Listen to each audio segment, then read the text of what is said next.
காமராஜர் இல்லம். காமாட்சி, இங்க வாப்பா, உங்கள்கிட்ட ஒன்று பேசணும். வரேம்மா. நம்ம குடும்பம் கொஞ்சம் வறுமையாக இருக்கனால பள்ளிக்கூடம் போகிறத விட்டுட்டு வேலைக்கு போறியாப்பா? சரிம்மா, நான் வேலைக்கு போகிறேன். சரி. ராசா, அம்மா எப்படி இருக்காங்க? நல்லா இருக்காங்களா? நல்லா இருக்காங்க. நீ எப்படி இருக்க? நான் நல்லா இருக்கேன். ஏன் பள்ளி படிப்பை பாதியிலே நிறுத்திட்ட? எங்கள் குடும்பம் கொஞ்சம் வறுமையில் இருக்குன்னா நான் பள்ளி படிப்பை நிறுத்திட்டேன். சரி, என்னுடைய குறிக்கோள் லட்சியம்லாம் என்ன ஆகுறது?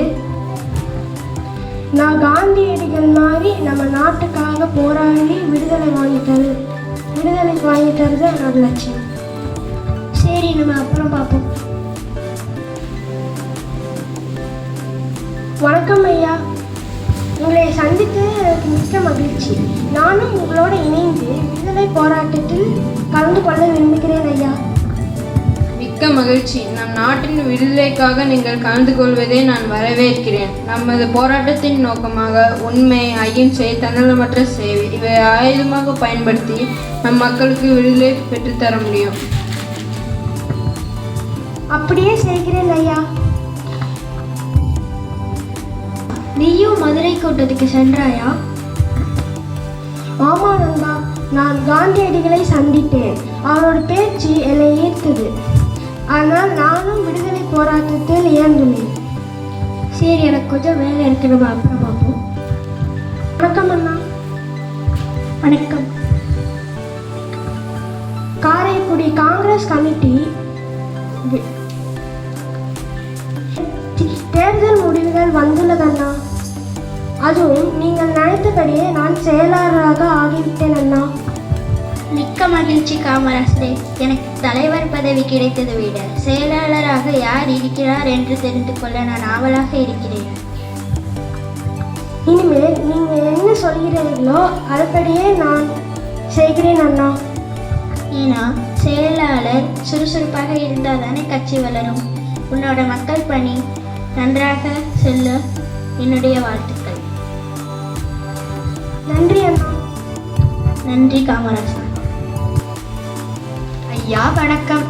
திருநெல்வேலி மற்றும் மதுரை மாவட்டங்களில் இருந்து விவசாயிகள் உங்களை சந்திப்பதற்காக காத்திருக்கின்றார்கள். பெரும் நாளாக மழை பெய்யாவிட்டதால் வறட்சி ஏற்பட்டது. ஆகையால் தண்ணீர் கேட்டு வந்திருக்கிறார்கள் ஐயா.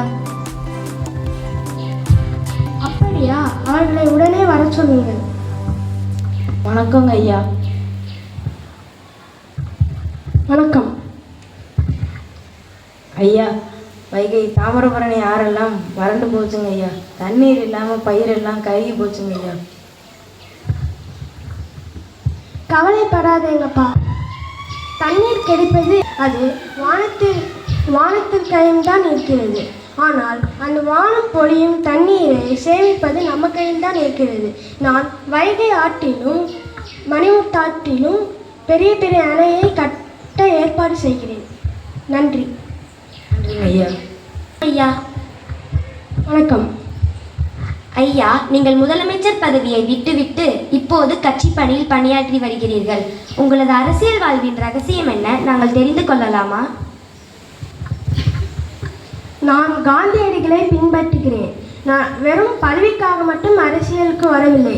நான் நம் நாட்டு மக்களுக்காகவும் தான் அரசியலுக்கு வந்துள்ளேன். சரிங்க ஐயா, நீங்கள் மிகவும் எளிய சட்டை அணிந்துள்ளீரே, நீங்கள் ஏன் புது ஆடைகள் வாங்கக்கூடாது? காந்தியடிகள் எப்படி நம் நாட்டு மக்கள் எளிமையாக இருக்கிறார்களோ அவரும் எளிமை சட்டை அணிந்துள்ளேன். உங்களது எளிமைக்கு ஈடு இணையே இல்லை ஐயா. காந்தியடிகளை தன் அரசியல் வழிகாட்டியாகவும் முன்னோடியாகவும் ஏற்றுக்கொண்டவர் காமராஜர். எளிமை, நேர்மை, நாட்டுப்பற்று ஆகியவற்றை காமராஜர் மற்றும் காந்தியடிகளின் வாழ்க்கையில் காணலாம். நாமும் அதுபோல நல்ல தலைவர்களை முன்னோடியாக வைத்துக்கொண்டு நம் வாழ்வில் முன்னேறுவோம். நன்றி.